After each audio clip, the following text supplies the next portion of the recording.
car là où il passe, les esprits s'éveillent, les cœurs se redressent. Et dans l'ombre des baïonnettes, la liberté commence à parler, en silence.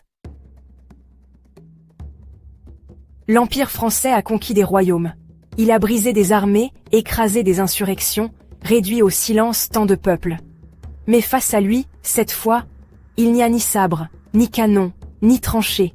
Il y a un homme en blanc, un homme debout, sans armes, sans escorte. Un homme qui prie. Cheikh Ahmadou Bamba. Et c'est là que commence la peur, pas la peur du bruit, mais celle du silence qui dérange, celle d'un homme dont la foi défie les lois du monde. À mesure que les années passent, son influence devient immense, les foules se déplacent pour le voir, les villages récitent ses vers. Les caravanes mourides sillonnent les terres, non pour conquérir, mais pour élever les âmes. Une révolution, sans cri, une insurrection, sans armes, et pourtant, l'administration coloniale panique. Cet homme n'a pas de fusil, mais il soulève des nations. Il ne fait pas la guerre, mais il gagne les cœurs. Alors, la répression commence. 1895. Les autorités françaises l'arrêtent. Sans procès, sans preuve, juste une accusation, influence dangereuse. Le verdict tombe comme un couperet, exil. Direction le Gabon. Terre lointaine, humide, inhospitalière. Un lieu choisi pour briser les corps et les esprits. Mais ils ignorent encore qu'on ne peut exiler une lumière. Dans sa cellule à Mayumba, dans l'obscurité, Ahmadou Bamba prie, encore, et encore, jusqu'à ce que même les murs retiennent leur souffle.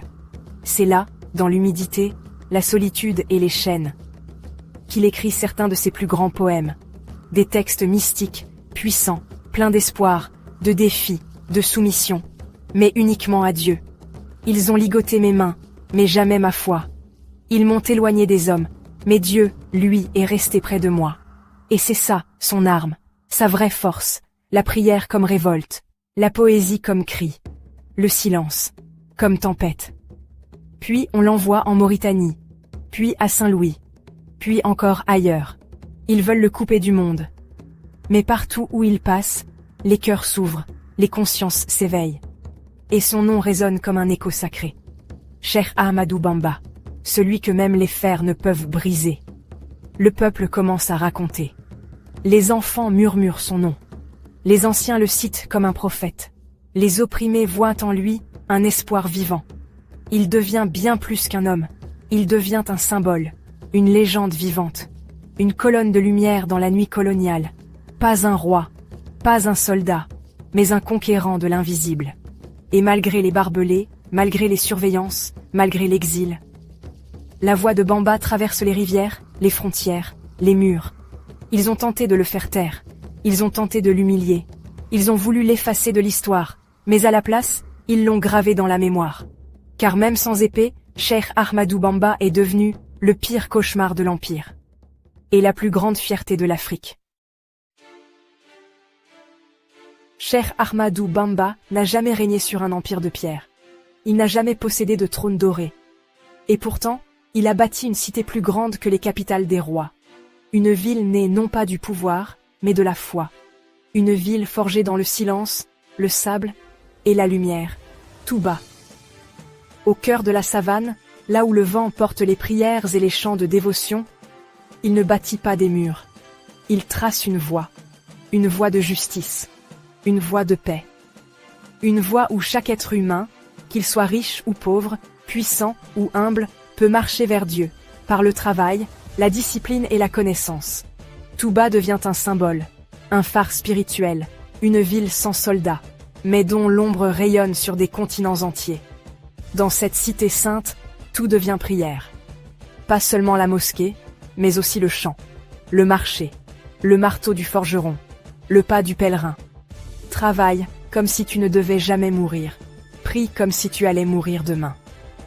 C'est le cœur du mouridisme. Le travail n'est plus une obligation sociale.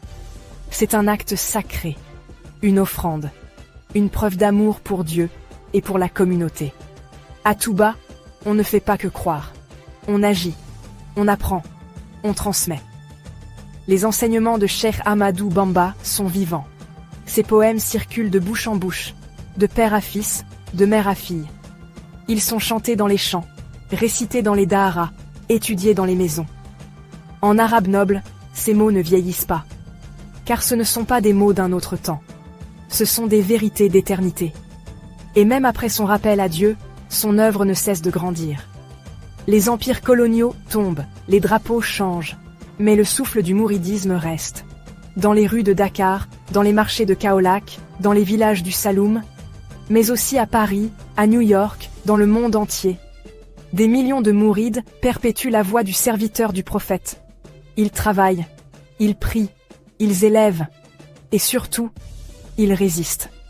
Pas par la haine, mais par la verticalité intérieure, par la fierté d'être debout devant Dieu, et humble devant leurs frères. Car l'héritage de Cheikh Ahmadou Bamba n'est pas une simple tradition. C'est une lumière qui éclaire, une lumière qui purifie, une lumière qui ne s'éteint jamais. Il a bâti un empire sans armée, un empire invisible aux yeux des colonisateurs, mais gravé dans le cœur d'un peuple. Cheikh Ahmadou Bamba n'est pas un souvenir figé dans le marbre de l'histoire. Il est un pas, une prière, une lumière éternelle, qui continue de marcher avec nous. Je n'ai ni brandi l'épée, ni versé de sang, mais j'ai combattu par la foi, et Dieu a écrit ma victoire. Cheikh Ahmadou Bamba Mbaké.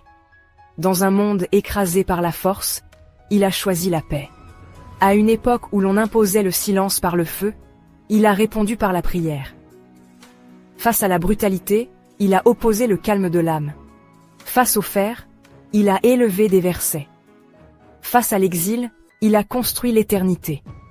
Mais son histoire n'est pas simplement celle d'un résistant, c'est celle d'un homme qui a révélé une voix où la grandeur ne se crie pas, mais se vit.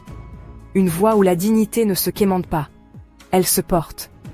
Une voix qui dit que même sans armée, la foi d'un seul homme peut faire trembler un empire. Aujourd'hui encore, son nom résonne.